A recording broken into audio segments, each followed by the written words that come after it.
Thank you so much for coming out tonight. As you all know, at its core, CCC is a community. And from the outside, while all we do is check out cool cars and rally together, really what we are is a family, a community, and we build together. So over the years, members who have met at CCC have all sorts of cool collaborations. Marriages, building skyscrapers. Someone built a rocket that went to the International Space Station recently. Tonight's discussion is in that spirit. The goal is to have a conversation about a topic relevant to us all with genuine luminaries in the space. I hope we all learn a little something, meet some new members this evening, and everyone has a great time. So with that, it's my pleasure to introduce our panel. Jeff Staple is a creative visionary whose work encompasses graphic, fashion, footwear design, as well as brand marketing. He's the founder of creative and marketing agency Reed Art Department and the New York City-based brand Staple, known for its iconic and infamous pigeon logo. Jay Livingston is Chief Marketing Officer of Shake Shack. In addition to being the head of marketing for the brand, Jay also oversees supply chain operations, culinary innovation, and digital development. Prior to Shake Shack, Jay was CMO of BarkBox and Senior Vice President at Bank of America.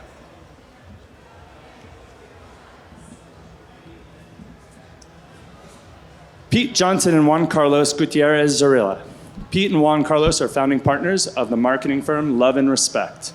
They previously worked together on more than one occasion, including holding top leadership roles at the Lego Group, Nickelodeon, and Saatchi & Saatchi. Collectively, there are just too many jobs to list here, guys, so I'll let you talk about it yourselves.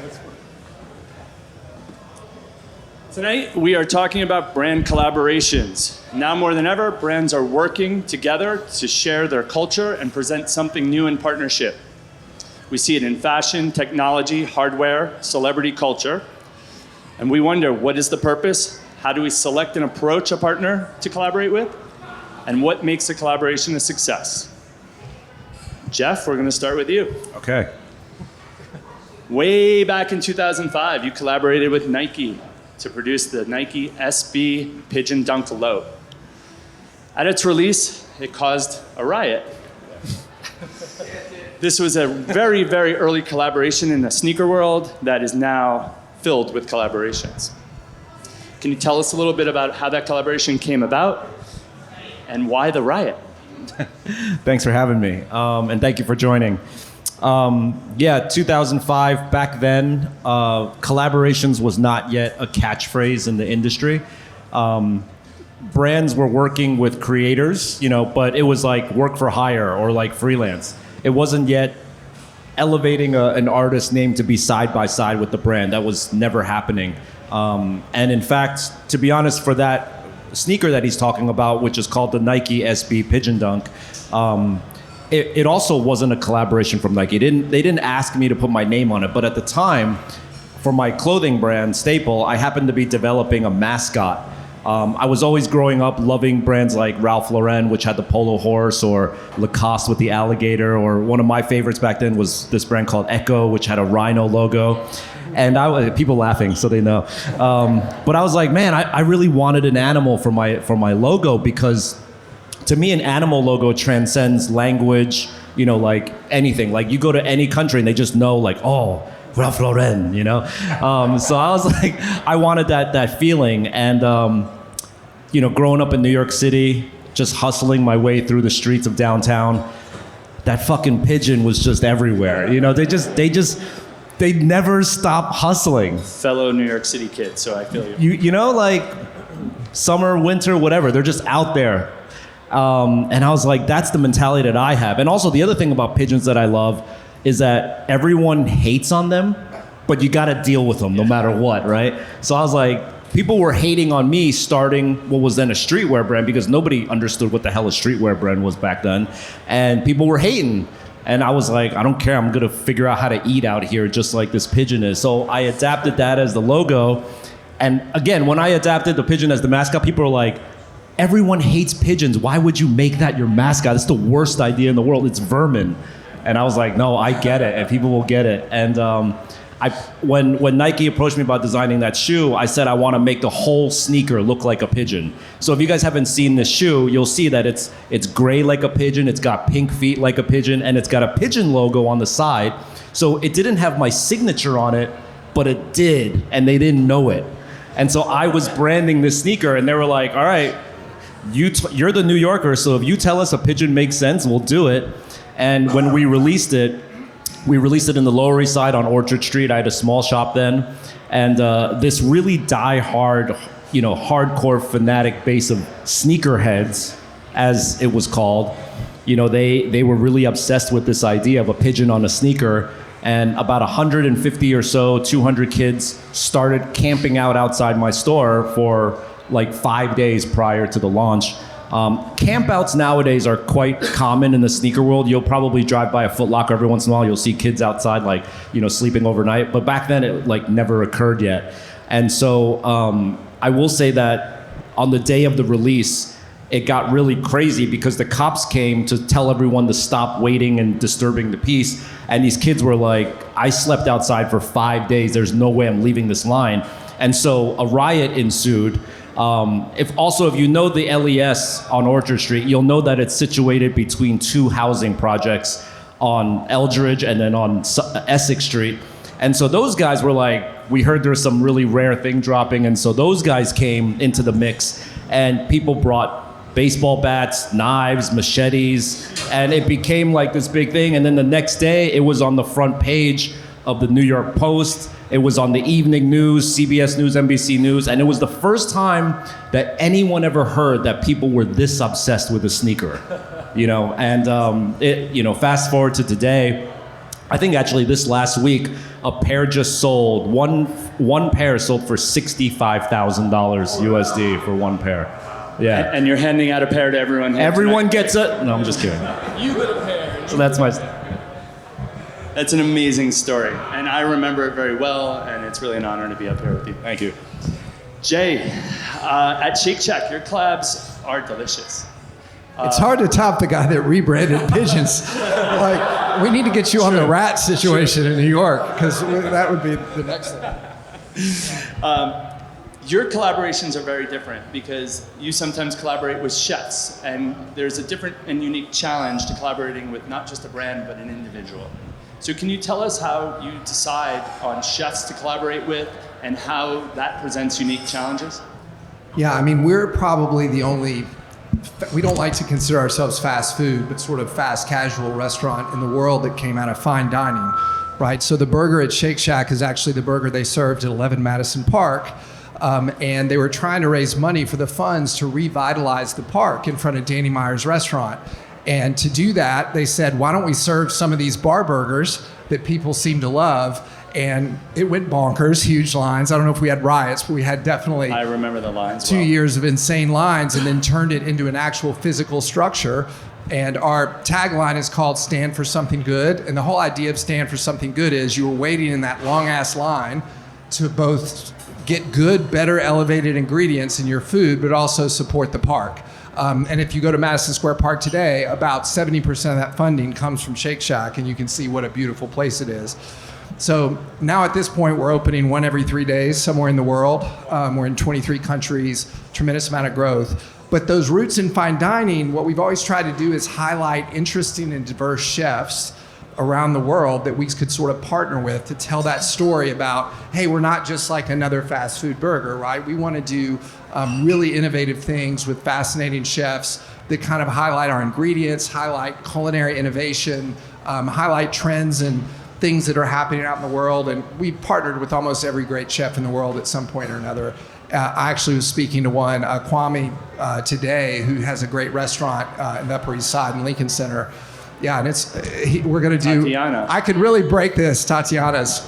We're talking about doing a chopped cheese nationally. Do it. We were just talking about his restaurant here all week. Yeah, so I was with him today, and then I'm having dinner there Wednesday with him. And so we'd love to do that and really highlight also a diverse chef that's doing something amazing in the world. So that's why we do those collabs, looking for people that are just on the cutting edge of the culinary world. Incredible. Incredible. I'm going to turn to you, Pete and John Carlos. Yeah. I'm a dad. All right. So by default, Me big too. Lego guy, right? I think of Lego as one of the greatest collaborating brands of all time. From Adidas to Levi's. Can you tell us a little bit about the process? How does such a large-scale global brand decide to partner with another brand, and what are the challenges and the benefits to that? Okay.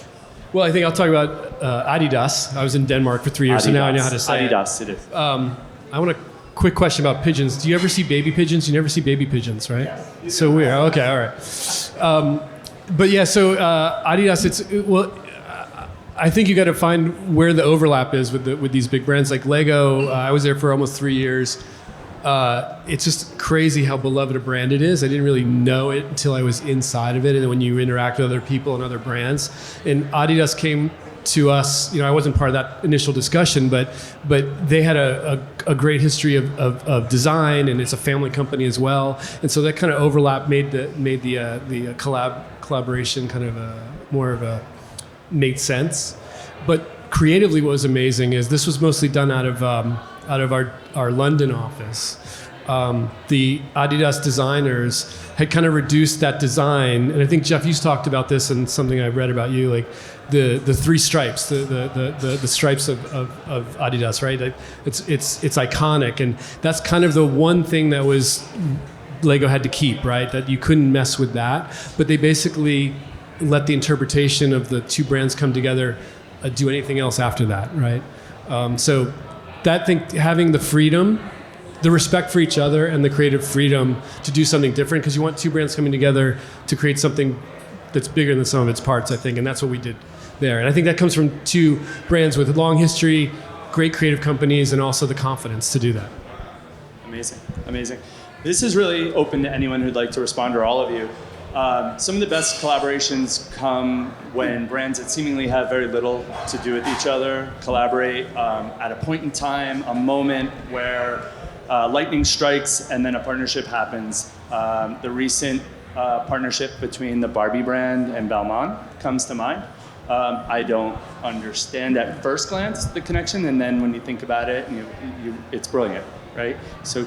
Well, I'd just say one thing to know about Barbie. Lego really started that with the Lego movie. That was one of the first consumer products that said, hey, this could be a movie. I actually remember that and thinking, how is that going to work? I was like dreading it too. I was like, and it was this massive hit. And so if you're Barbie, you're sitting there thinking, that's not a bad idea. Maybe we could make a film out of this. And it's been like kudos to Lego for figuring that out and extending that brand that way. Yeah.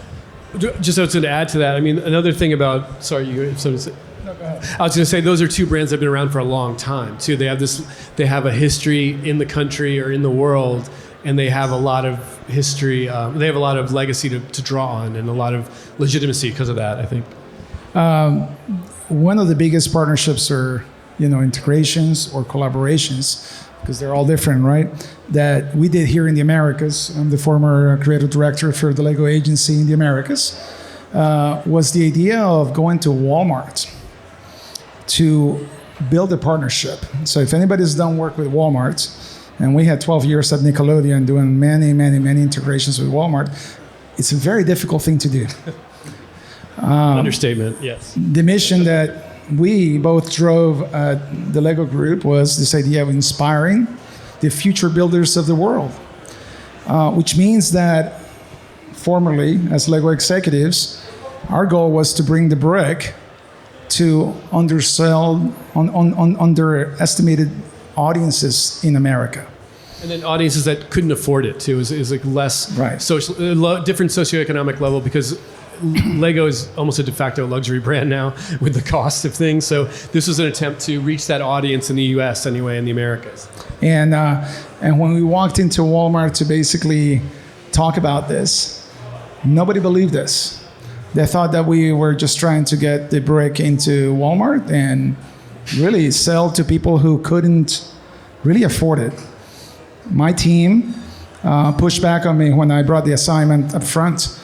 They literally heard an insight from our strategist, which was that most parents of this audience that we were going to talk to through Walmart had to make a decision between toilet paper or soap or toothpaste before buying a toy for their kids. The average spent by a family of this audience for toys, $40 for the year. So why would they be interested in Lego? But we pushed through that. They politely took our pitch and they said no. And so instead, we didn't give up. We actually went to the agency of record for Walmart and we pleaded again with them to the grander mission of what the brand is about. And about 6 months later, we nailed the best all-time marketing campaign for Lego in the 90-year history of the brand. And what you're about to see coming up in this holiday period through our Lego stores, or former our Lego stores, and really in the world and Walmart, is that idea. And an idea that's going to inspire a lot of these parents to get to know Lego and therefore give that Lego to their kids, because the studies don't lie. That brick can actually impact the world in ways that you would never imagine. If you want to do right by the kids that you have in your circles, buy Lego. Really. The studies do not lie. Yeah. So to me, that's a true collaboration in a different level, which is way more morally grounded. And that's where we come from. The moral aspect and the purpose that we can impact in the world. Just adding to that real quick, like I want to ask Jeff and Jay, like, how many times do you say no? Like, saying no is probably more important than saying yes, right? Absolutely, yeah. I mean, even I think today I might have said no like 3 times already to I'm sorry I asked you that so many times. potential collaborations. But yeah, the selection process is really key, and understanding, you know, from your gut what makes sense and what doesn't make sense. And you have to think about the other party too, you know. Actually, like Shake Shack and Staple have collaborated now 2 times. Oh, really? Yeah, we've collaborated. And the way that happened was, you know, I was always a fan of Shake Shack. I loved it. To me, you know, F In-N-Out, this is like the #1 burger for sure, right? I got you. But I was a fan, but like me owning a streetwear brand and having a boutique, I was like, I'll just be a fan of Shake Shack. They'll never talk to me, and it's totally fine. I'll keep supporting them. Then at the time, a representative from Shake Shack was in my shop, and he wanted to speak to the owner, and he was like, man, I know this sounds weird, but would you ever be interested in doing collaboration with Shake Shack? And I like was so floored. I was like, what? My brain started spinning and everything. And so we embarked on, you know, being able to do a capsule collection of apparel, sunglasses, hats.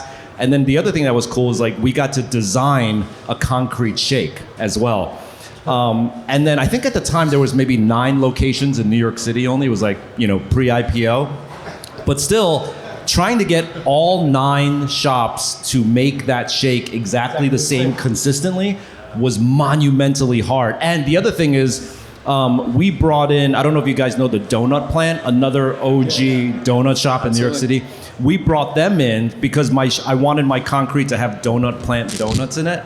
And so like another party that had to be coordinated. And I remember when we did the drop, like the Donut Plant couldn't keep up with the donut supply that was needed to make the shake. So the shakes would sell out like in an hour, you know, and then the poor guys at Donut Plant would be racing. But again, it's easy to answer your question. It's easy to be like, that doesn't make sense. You know, why would I do that? But to really look past and be like, no way, like to the Barbie thing, like, no, this could be really, really good. And it was so good that we did it again. We did another one in the height of COVID, where when people couldn't go out, we brought Uber Eats into the mix. And now you could get your staple Shake Shack collaboration of a burger and a capsule collection delivered to you through Uber Eats. Yeah, so it's a lot of fun. So it seems kind of obvious to me anyway that the fashion world is ahead of the curve on collaborations.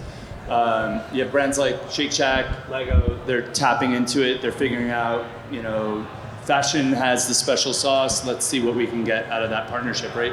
And sometimes those collaborations, they're driven by financial decisions, right? Why does the fashion industry, this is all of you, not just Jeff, but why does the fashion industry seem so ahead of the curve, and what can everyone else learn from you guys? Wow, that's a great question. I want to say first and foremost, it's probably because like none of us are naked up here. We're all like dressed, but we're all not necessarily like playing with our toy or like having food in our hand. So everyone represents themselves in some way, shape, or form through fashion. And the other thing is, of course, footwear, right? I think the one thing that all of humanity has in common is that when you walk out the door, you have to put these two things on your feet, and there's a decision made about that represents a little bit of who you are. You know, I always like to say, like, even if you're that guy or girl that's like, you know what, fuck fashion, I'm only like Chuck Taylors, and that's it. I don't care That's about a like fashion statement. That's a fashion statement. You literally cannot walk out the door without making a fashion statement.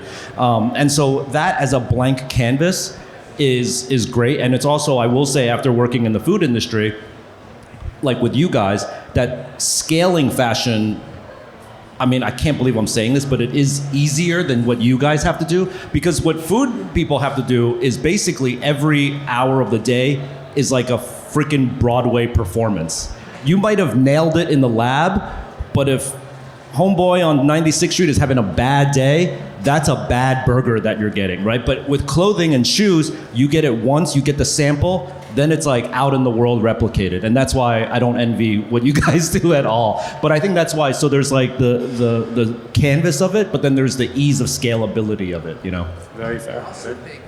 Just one thing to add is what people are most passionate about, I joke all the time: food, babies, right? Fashion, dogs, and money. So like I've worked at money, dogs, and food, and I need, sometimes we'll do That's it. my nightly bedtime Yeah. mantra, by the way. Yeah. Food, babies, fashion, money. Almost any ad, if you think of a great advertisement, I've looked at several boring ads and I was like, you got to get a dog or a baby in there and it'll work. And it's amazing how often that's true. So these people have such an innate passion for fashion that I think, you know, you're just at the really edge of culture when you're working in those areas. An example of a fashion collaboration that I think is interesting and very different than what we've discussed so far is Polo collaborated with Fortnite. So I'm curious if you guys have had much experience in the digital space with collaboration and how that's changing the way brands work together. We haven't. Thoughts on Yeah, we built a Shake Shack in the Sims world that when we did it, I was like, who is going to participate in this? And sure enough, we had all this engagement, and we sponsor a bunch of gamers, Ninja, and other people. I was about to launch a big NFT thing right before the whole thing blew up, and I really am thankful I didn't move Me forward too. with that. But you got to stay close to these things. Everything's moving. You don't know which ones. It's just like social media. You don't know which platform is going to be Clubhouse or TikTok, right? You just don't know. And so you have to get a toe in there, because if you didn't get in TikTok early, you're regretting that now. And I think of it the same way of a lot of the gaming and other electronic forums. It's just where people are going.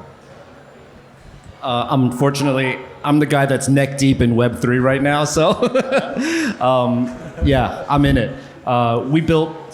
2 years ago, we built Stapleverse, which is the Web3 arm of Staple, and we're still heavily building in it. In fact, I kind of like it right now that all sort of like the speculators and the flippers kind of like left, and now we can like quietly build. The way I like to think about Stapleverse for us, it's like a loyalty program, right? So when you go to Starbucks, you flash your Starbucks card, you gain points. When you fly American Airlines, you flash your One World, pass. Imagine that pass was actual artwork.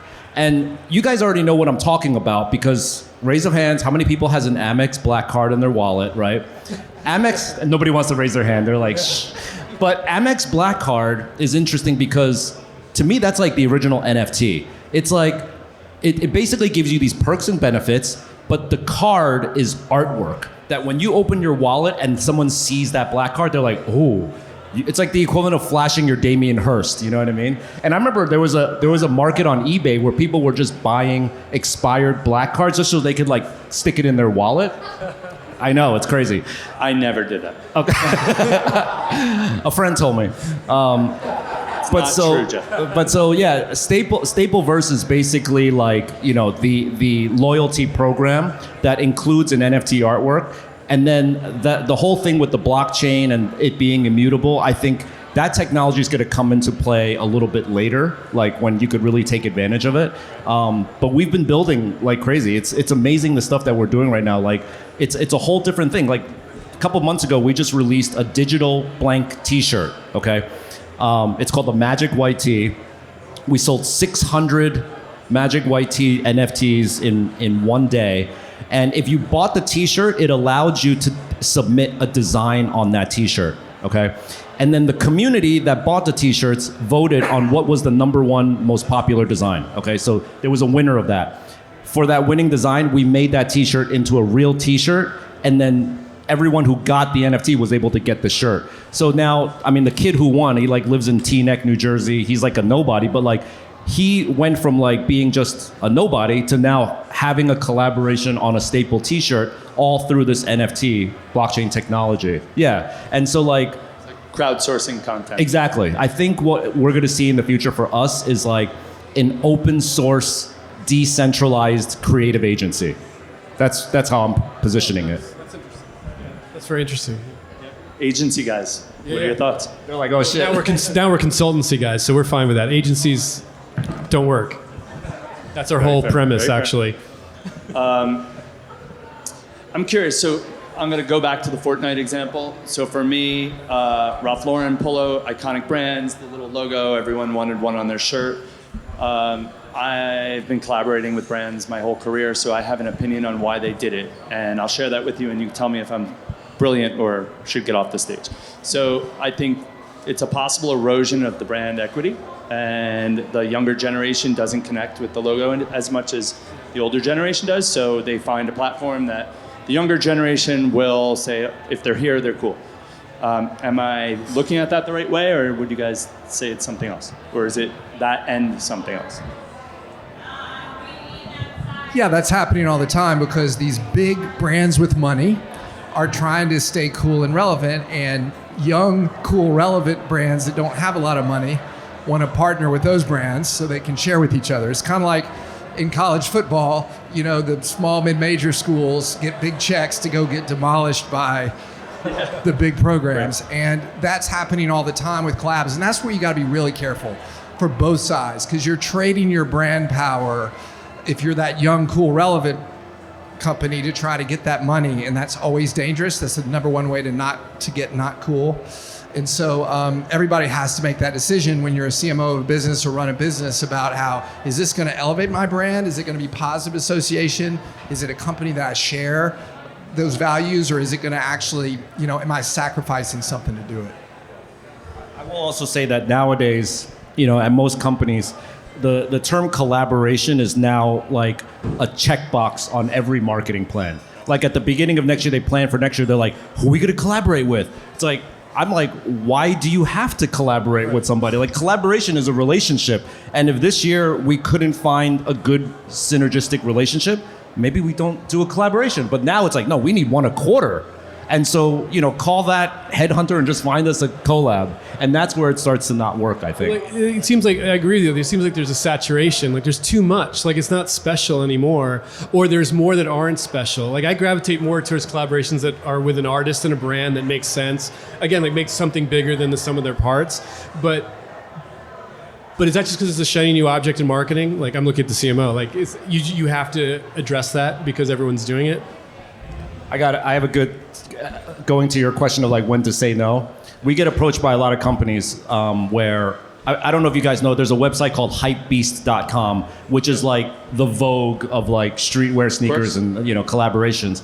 And we'll get pitched, we'll have a first meeting with a company that says, we would love to collaborate with you and your brand, Jeff. I'm like, great, let's talk. So before we begin, do you think we'll get a post on Hypebeast from our collaboration? First, I'm like, how about we like go on a date first? Like, damn, you want to just like write? Maybe the answer is no now. This is not a smart like, collaboration. Can this be a viral post? Yeah. Will this go viral? It's like, that's when you know to walk out of the room. And Pete, you know this from the Lego days. Lego would look at all the partnerships, all these collaborations, and it had to be a balance. Just as good for us if we were Lego, as much as the collaborating partner.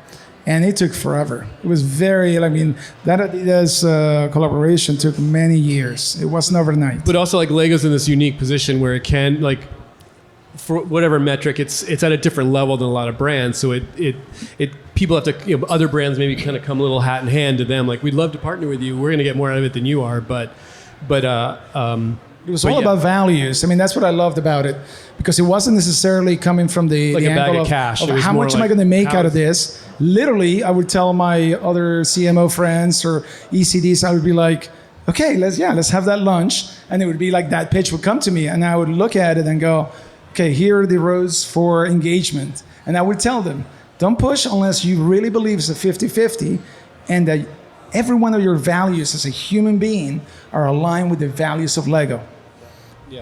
Absolutely. Flat out, which is the way I believe many brands should behave. Right. So in a previous lifetime, I partnered with hotel developers and brands, and there was a period of about 12 or 13 years where I opened between 1 and 3 new F&B properties a year.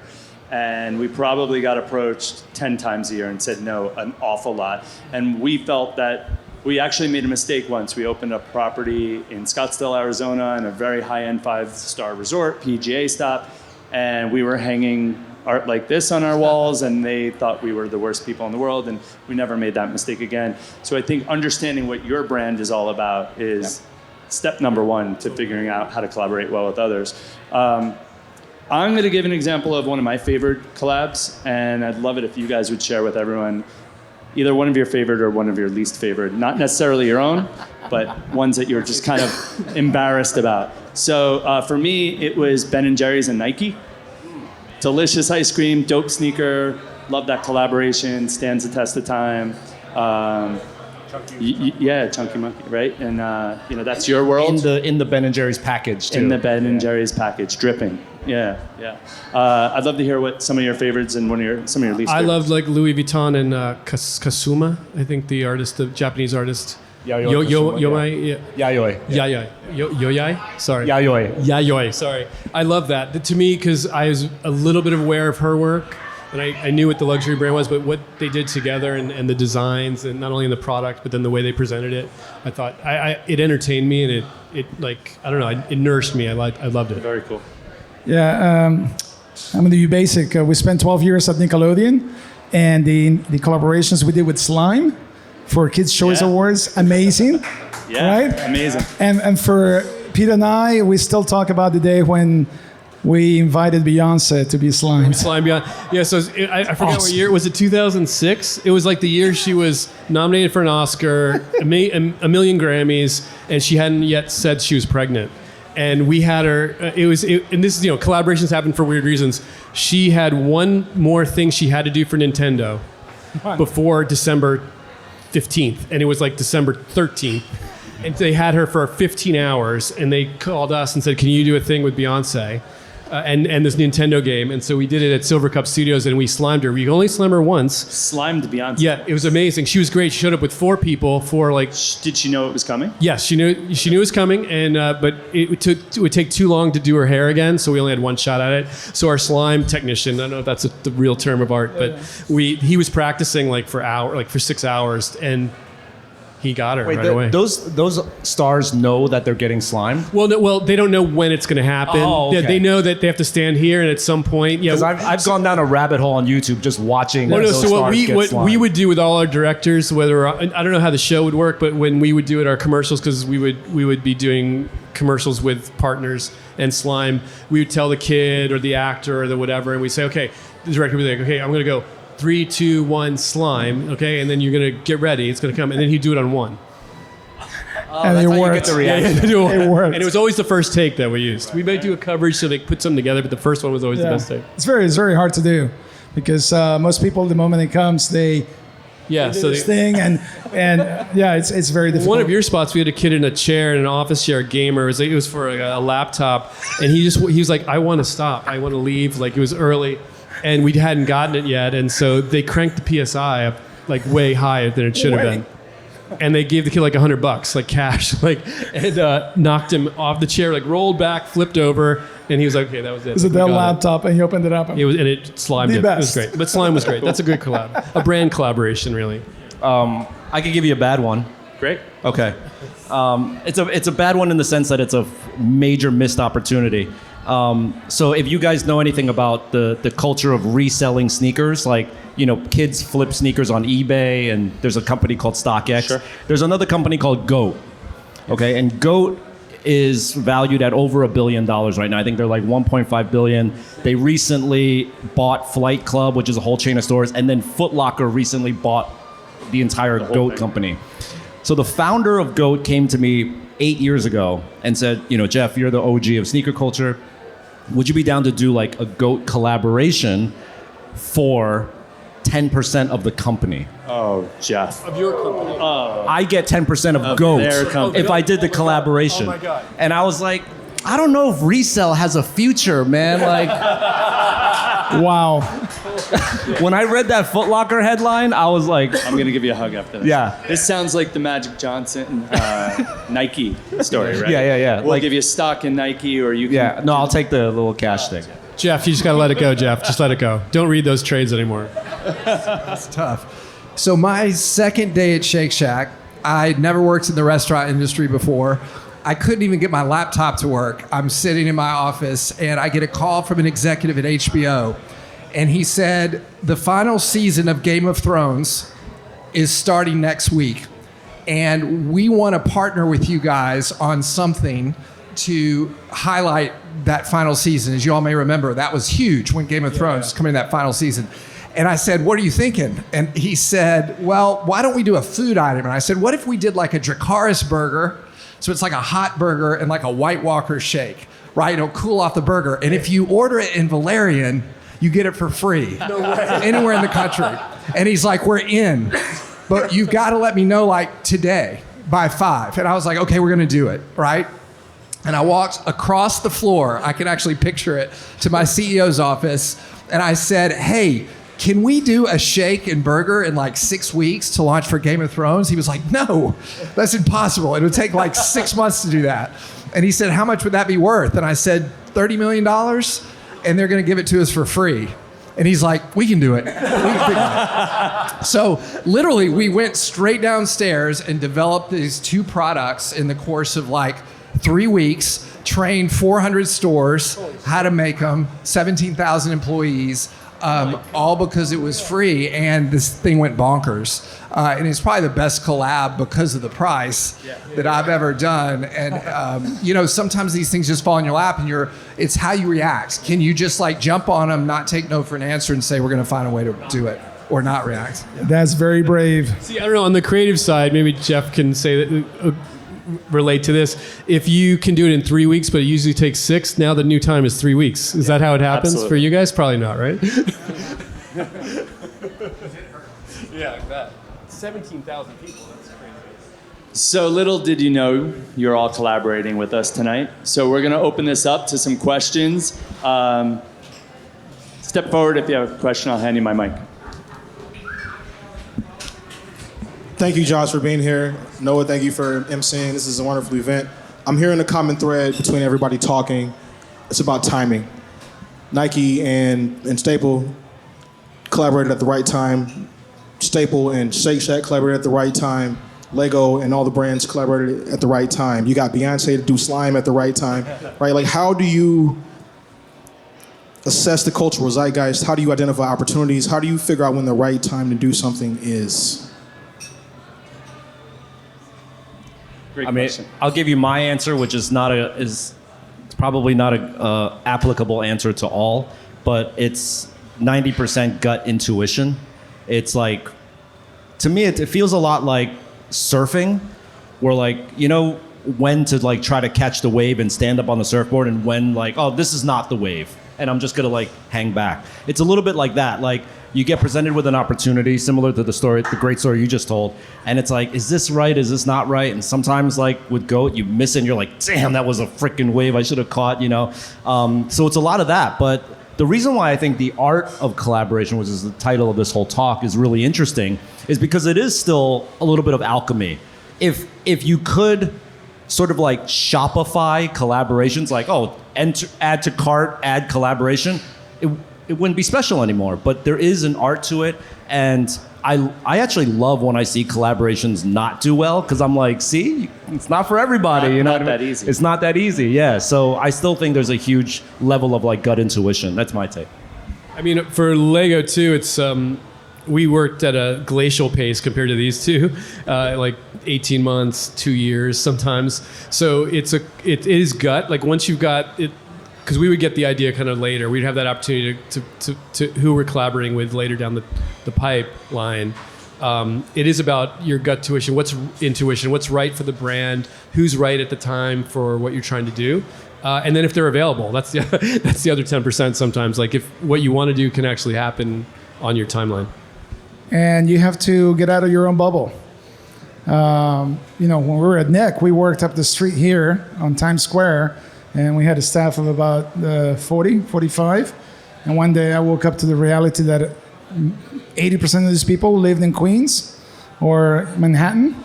And I wondered to myself why all the scripts I kept looking at had a Subway in them or Central Park in them. And so when you start pushing your creative teams to get out of their own bubbles, or you start hiring for diversity so you can get varied thinking around your teams, then the right people step up and say, hey, I just saw this on so-and-so place. It's really obscure, but I think I have that. So back to the instinct. And as a creative director, we have to be able to pull the trigger fast. Because we were talking when Noah and I met downstairs with Juan Carlos, like collaboration, the art of collaboration is the creative process, right? So you can't, if you put the same stuff in, you're going to get the same stuff out. And so diversity of people, like from where they're from, backgrounds, we hired journalists, we hired musicians sometimes. We didn't really hire advertising people when we were at Nickelodeon. Just that adds to the mix because that's the magic, the alchemy of collaboration when you get it right. Yeah, I mean, personally, I worked at a company where we had a conference room and it was a big round table and it was an open office. There were doors on that conference room and 2 other offices, but I walked in for the first time and thought, wow, what a collaborative setting. And then every meeting at that conference room, those doors would shut. And it would be the same 5 or 6 of us every time. And so we were running into a wall of certain things. And I said, hey, guys, can we try it my way? Let's open the doors. Let's invite everyone in the company to come join us. The accountant may have a really valuable experience that'll help us with a marketing initiative.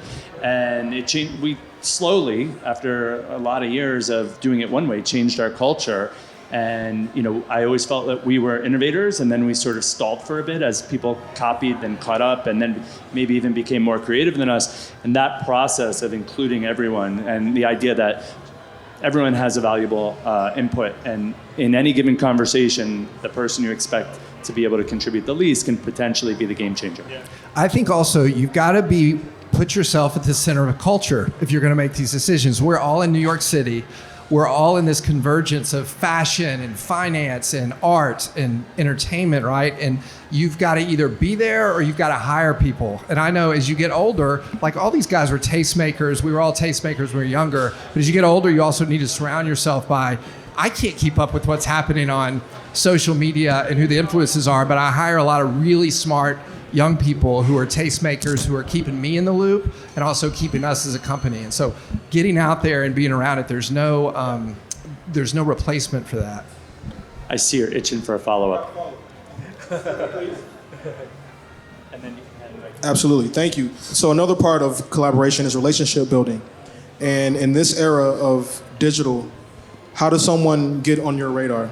Is it a LinkedIn message, Instagram? Like, how do you forge those relationships with the people with whom you collaborate to begin that journey? I would say, you mentioned LinkedIn. Like LinkedIn, if you're going to link in with me, I welcome anyone to link in with me, but please write me a note and say you saw me on stage and tell me something about yourself. Like if you just want to link in with no message and no personal connection, I'm not going to accept it. That's one thing. That's for me anyway. I will only accept if I get a note. And don't say, do you have a minute for a quick coffee? Don't say that. I mean, in many ways, it's easier than ever. I come from the era of promoting my brand by going to Kinko's and printing flyers and then deciding which nightclub to hand a stack of flyers to. That was how you networked. I'm so curious, what nightclub? I'm serious. You should bring that back. That would be amazing. Nels. All right, 14th Street. Cielo, APT. Cielo. Yeah. Pangea, Lotus. More. But now it's I gotta tell, it happens via DMs. You know, a lot of our collaborations start there. Maybe not the first one, but like maybe after 5, I'm like noticing. But it is an art form to not be like annoying about it and be smart about it. And I still think the art of like, you know, the old school art of like write a good cover letter. There's a DM version of that. Like that 2-paragraph thing, if you can succinctly say what you want, what you offer, sound intelligent, not sound like a serial killer, like there's an art form to that for sure, you know. Or just be human. And what I mean by being human authenticity is, always See, comes I'll through. give a contrarian answer. I avoid them at all costs. I don't have Instagram. If we're going to collab with somebody, I already know about them. And it's not going to be somebody that kind of sneaks up from that standpoint at our kind of scale now, for the most part. And like I probably get 100 solicitations a day of people wanting to sell or collab or do something else. And so just for your own sanity, you have to put like kind of a wall up there, and to break through that, it's usually something that we're going to discover, not the other way around. That's the truth with some of these. So, you know, it doesn't mean persistence doesn't work, but yeah. I'll add one thing to that. So I am notoriously private. So my professional life has always been sort of on stage, so to speak, having to be the life of the party. When Facebook was a thing, I had 2 Facebook accounts. Instagram, I have 2 Instagram accounts, so on and so forth. When LinkedIn came around, I was like, oh, here's my platform for networking for the benefit of my business. And I quickly got to like 25,000 contacts on LinkedIn 10 years ago. And now if you ask to get, hey, Noah, do you know so-and-so? Doesn't ring a bell, but let's look at my LinkedIn, and I bet you I have a connection. Because I'm so notoriously private and want my private life to be separate, I can say no a lot. I will add just a little bit of that human comment. COVID changed that for me personally a little bit. With so many people in our industry out of work, with 12 million people in hospitality and events out of work, I started answering every message I got. I would answer 50 a day. Hey, do you know of a job? Do you know of this? I joined associations to help raise money for the industry. So I think a little bit of everyone's point is stay human, approach people authentically with a genuine value proposition, not just help me out, but here's who I am and how I think I can possibly add value for you. And I know you get a lot of these a day. I'd be honored if I could have a conversation, or if like these guys are super busy. I'm going to answer, but maybe if there's someone you think would be appropriate in your organization to connect me with, I'd be really appreciative.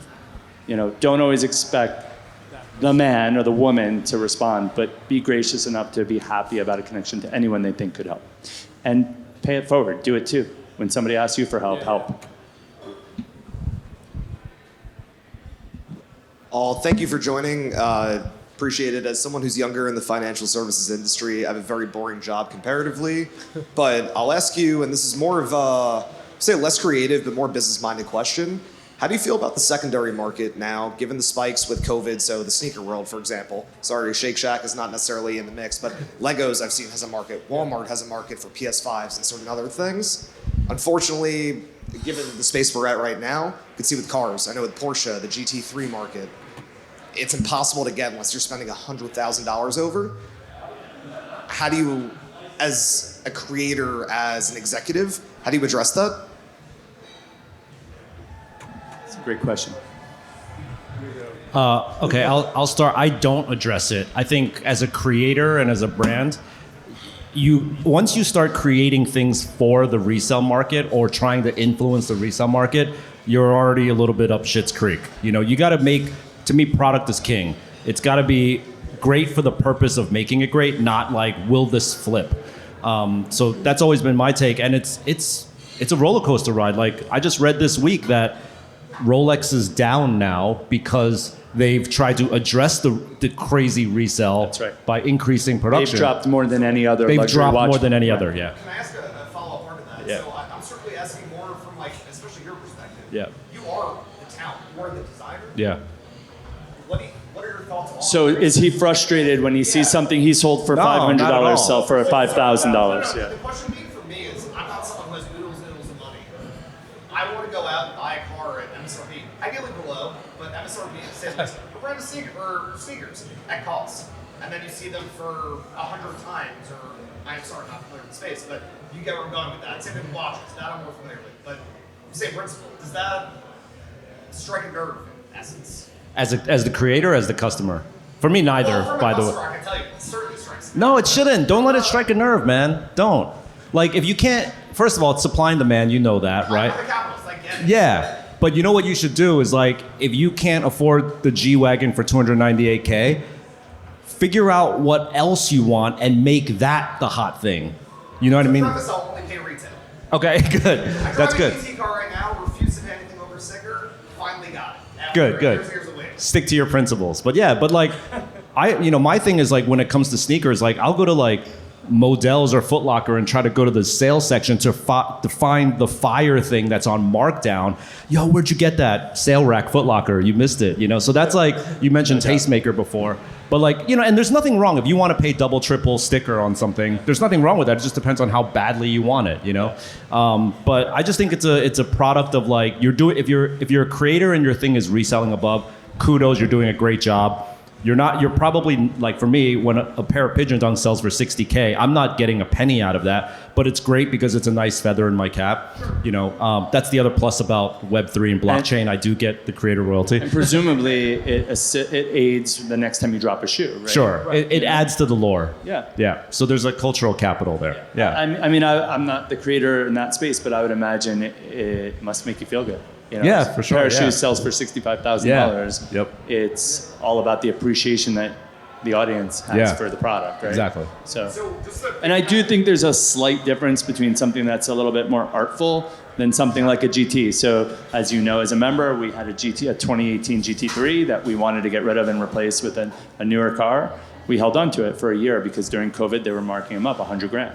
We held on, we stood our ground, felt we had bought 25 Porsches in 18 years. We weren't gonna overpay by that much. We paid 20, 10, 5. We stuck to our guns. So as a consumer, you ultimately have the power, right? You are influencing the market, and like everything else in life, you feel like you as an individual don't make that much of an impact, but we all know that's not true. You do. Last thing I'll say is one of the most important concepts in all of marketing is scarcity, right? Not just marketing and human relations and everywhere we go. And what you often deal with in great marketing is a certain level of scarcity. And you think of all the amazing luxury brands out there, they've really driven their entire businesses on being hard to get. And so we're always having that balance of if something's too accessible, it's a little less sexy, right? And balancing that line is something we talk about a lot. That would be the Barbie example, right? Marrying something that's so mass produced and mass consumed to something that's considered a little bit more exclusive. Yeah, sure. Sorry, just one last follow-up. The Lego component, you're kind of doing with American families generically across the board there. Does it not strike a, per se, company nerve to not have, it's like going to Disney World. It almost seems unaffordable for the generic American family.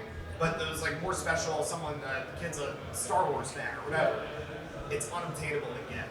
Does that not strike a place corporately? No, yeah. First of all, just if I didn't say this before, we do not speak for Lego or Lego Group. But these are conversations that are being had, and I think I was talking to Jay earlier.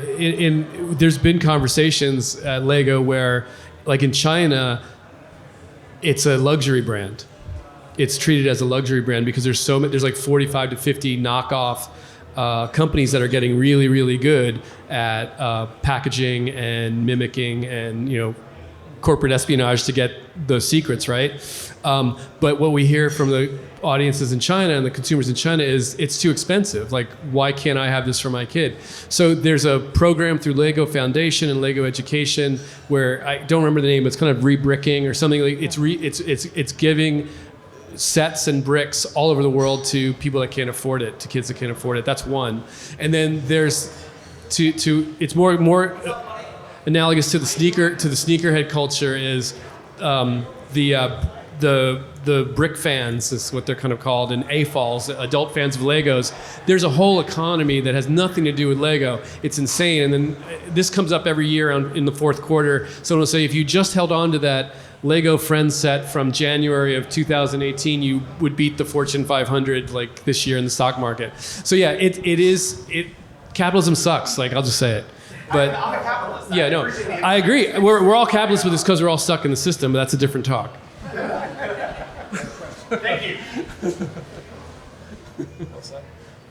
Recently, Lemonade, the digital insurance company, did a collab with a jewelry designer to design dog collars to raise money for like the Muddy Paw Rescue in New York. And I just wondered if any of you had opinions about these like kind of not-for-profit collabs that brands are doing, and whether or not you feel that they're like beneficial to further the brand, and if they're still like, you know, mutually beneficial versus like the for-profit collabs. Well, shameless plug. I'm involved in one right now that's active for another 48 hours. I have an archive. A lot of people ask me, like, how many sneakers do you have? I stopped counting after 3,500 pairs of sneakers, and I've got them all archived, and I've never opened the vaults. And eBay, the company, found out about that, and they approached me with an opportunity where they said, Jeff, how about we open up your vaults, you select some grails out of your vault, we auction them on eBay. eBay will then not only take all the money that was auctioned, but then match that amount and then donate it to the charity of my choice. And I thought, Amazing. That's freaking awesome. Amazing. These shoes are just collecting dust. They'll probably rot and like just crumble anyway. So it's like the fact that we're turning this like physical object into now, and I'm donating to 2 foundations. One is called Art Start, which is actually about bringing up disenfranchised children who don't have access to arts and community services and giving them that. And then Welcome to Chinatown, which is right downtown here, and re-empowering what Chinatown has gone through COVID. I'm donating to those 2, but that's where it's like a great example of like, you know, taking the ills of capitalism and also like hype culture and camping out and resale and like harnessing that power. But then what I always like to do is like reposition that cannon of capitalism and greed and like shoot it at like goodness. And then they're just like I didn't even tell Welcome to Chinatown and Art Store I was doing this until they saw it on IG, and they were just like, whoa, what the hell's going on here? We're getting so much traction and everything, you know? So I love sort of hacking the system and kind of Robin Hooding it a little bit. Yeah, I think it's a great idea. Like, in the question is your answer. Like, yeah, fuck yeah. Anyone else? Hi guys. I represent a small business, and 2-part question. Number 1, would you be willing to work with a small niche built business? And if yes, what would be some of the things that would compel you to work with them?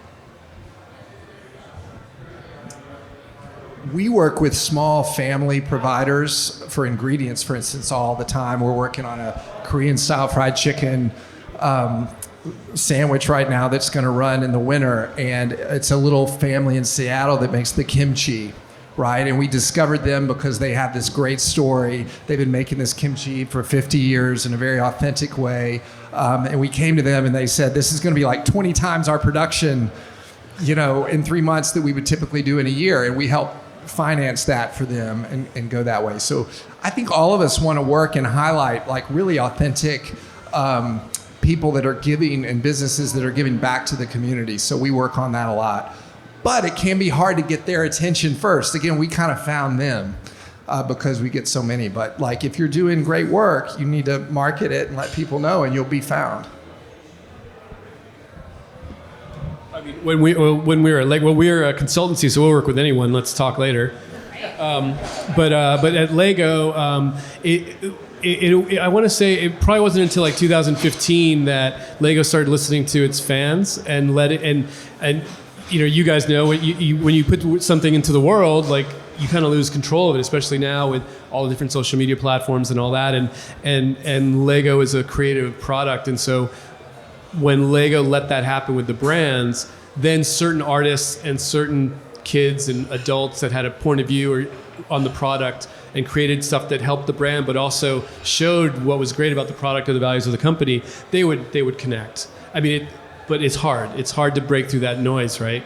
But I think any company wants to work with passionate, smart people that have something to offer for their brand or to the world. I can tell you as a fellow small brand that I think it's most important that you just do you.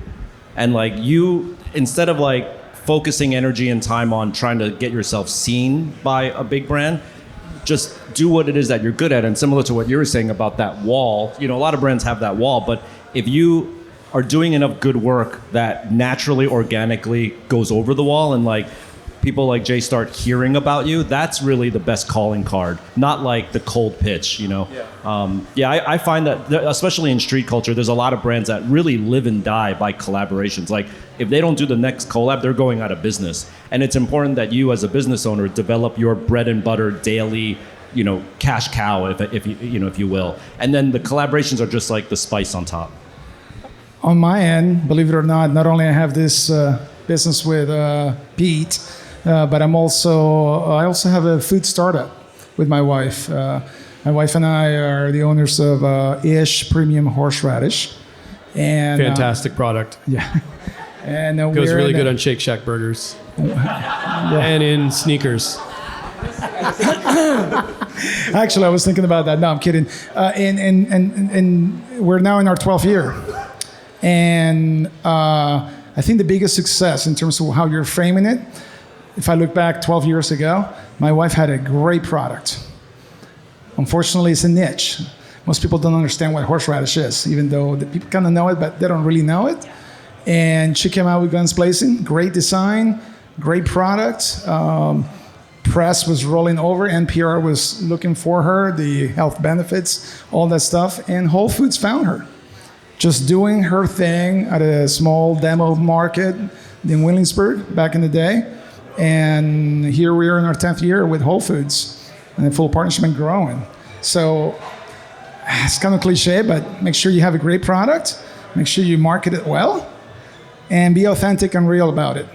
And then that good energy will attract that bigger energy. Yeah, I'm gonna grab onto that authentic word. I'm constantly telling people here, so our staff collaborate with the members on a daily basis. I mean, so much what I'm listening to all this brilliant stuff and I'm thinking about how it applies to our business here. We are the collaboration bit. We're in the collaboration business, whether we're collaborating with the brands we buy, whether that's a car, a beverage, a food.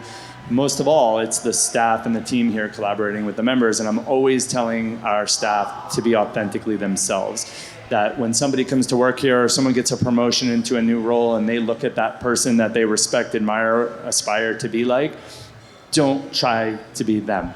Be yourself, and that authenticity will shine through, and it will lead to successful, genuine connections with the member, or in maybe your case, the consumer. So I think the authentic piece is key to your success. I wanted to add to you just really quickly.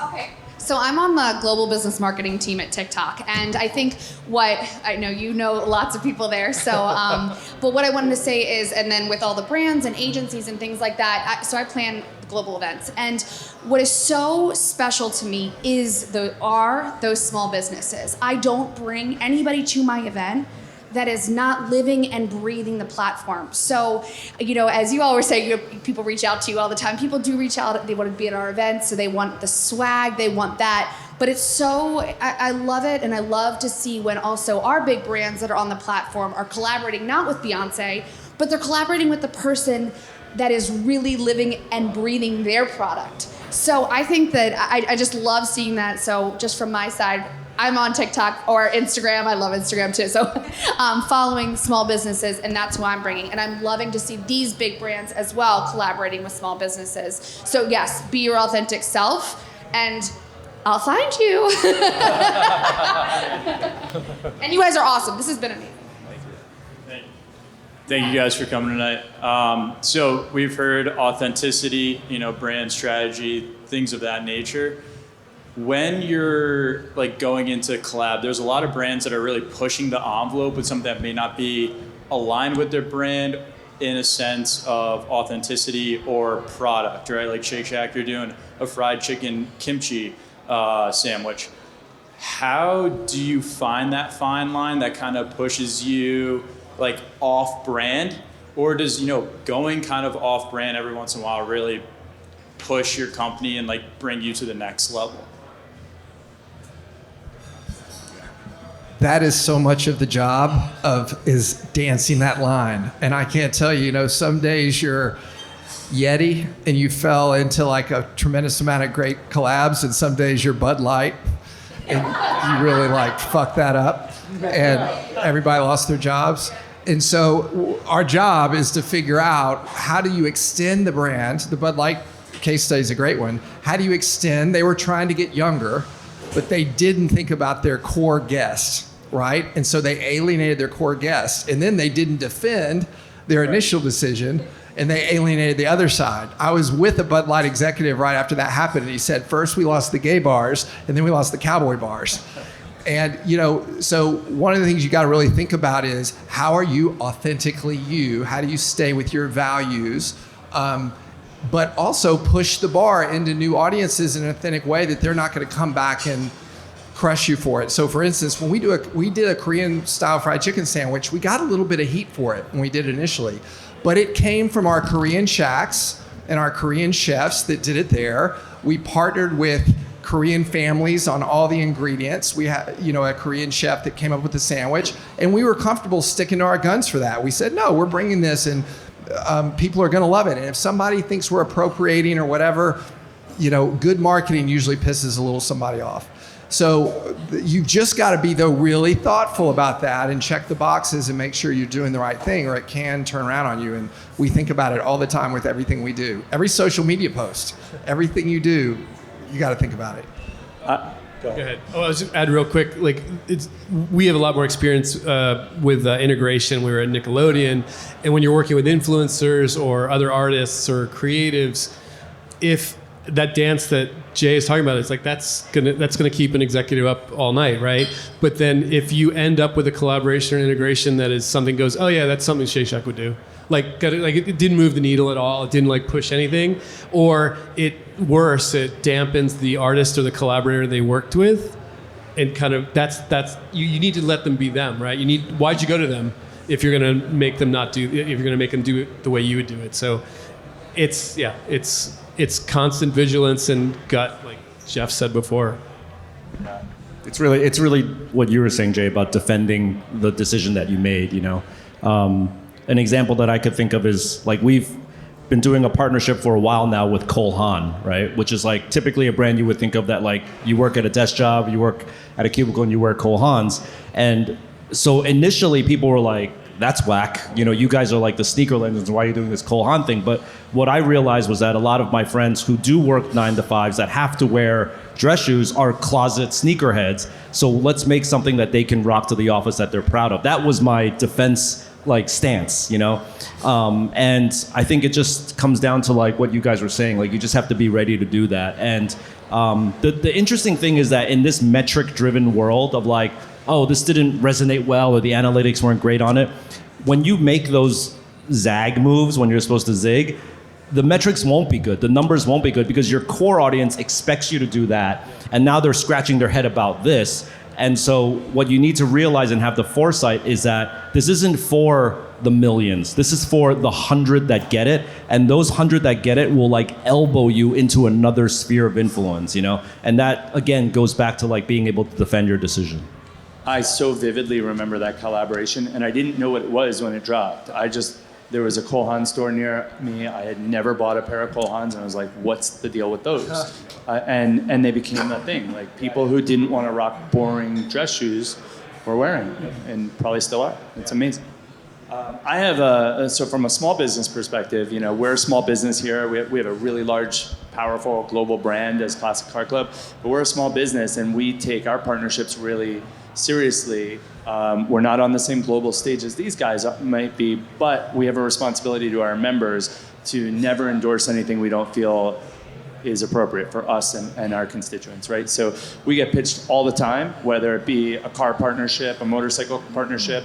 We turn them down left and right. And me personally, I get pitched all the time on food and beverage partnerships. And so I always say, I'll meet with you. If it seems interesting, I'll meet. And, I'm just going to be painfully honest with you whether or not I think it's a fit for us. So I recently met with a woman who's part of a 3-woman team founders of a bourbon. This woman grew up in Kentucky. Her role was a lifelong bourbon expert, basically. Grew up sipping bourbon as a little girl. And she came in and she brought her product. And, I kind of thought I hope this isn't a waste of my time, but I'm willing to take a half an hour. and I drank the product and I loved it, and the packaging was cool, and she was incredible, and she had told me, she was bragging and trying to get some sort of like credibility. She told me how they were featured in the New York Times. And I said, oh, that's really great. How'd that work out? She was like, oh, it was great. We have it framed. Everybody loved it. But how'd it work out for your sales? And she said, well, we sold 15 cases as a result immediately. And they're self-distributed, so 15 cases was great for her. She was really excited. And then in walked one of our members with a guest. And this member's a CEO of a publicly traded company. He came over, gave me a hug, hello, went to the bar to order a drink. And I poured 2 glasses of the bourbon. And I walked over, and I put him on the bar, and I said, guys, why don't you try these? Oh, thank you. What is this? It's so generous. They took a sip. Next thing you know, they joined us at the table, exchanging business cards. And he said, can I order corporately? We buy for our clients, and we send bottles and cases out. And on the spot, he handed her his Amex, probably black, and ordered 100 cases. Wow. And that made me feel so fucking good that I bought into this product. I shared it with our community, and our community appreciated it. And so, authenticity. Stick to what you believe is right for your brand. Sure. I think we're gonna wrap it up. I am so honored to be on stage with these guys. I am so grateful for our community. Classic Car Club is a very lucky and special place. So thank you all for coming out tonight, making this a special night. Thank you, gentlemen. Thank you. Everyone have a good night. Can I plug our website? Of course. Loveandrespect.world. Loveandrespect.world. Thank you.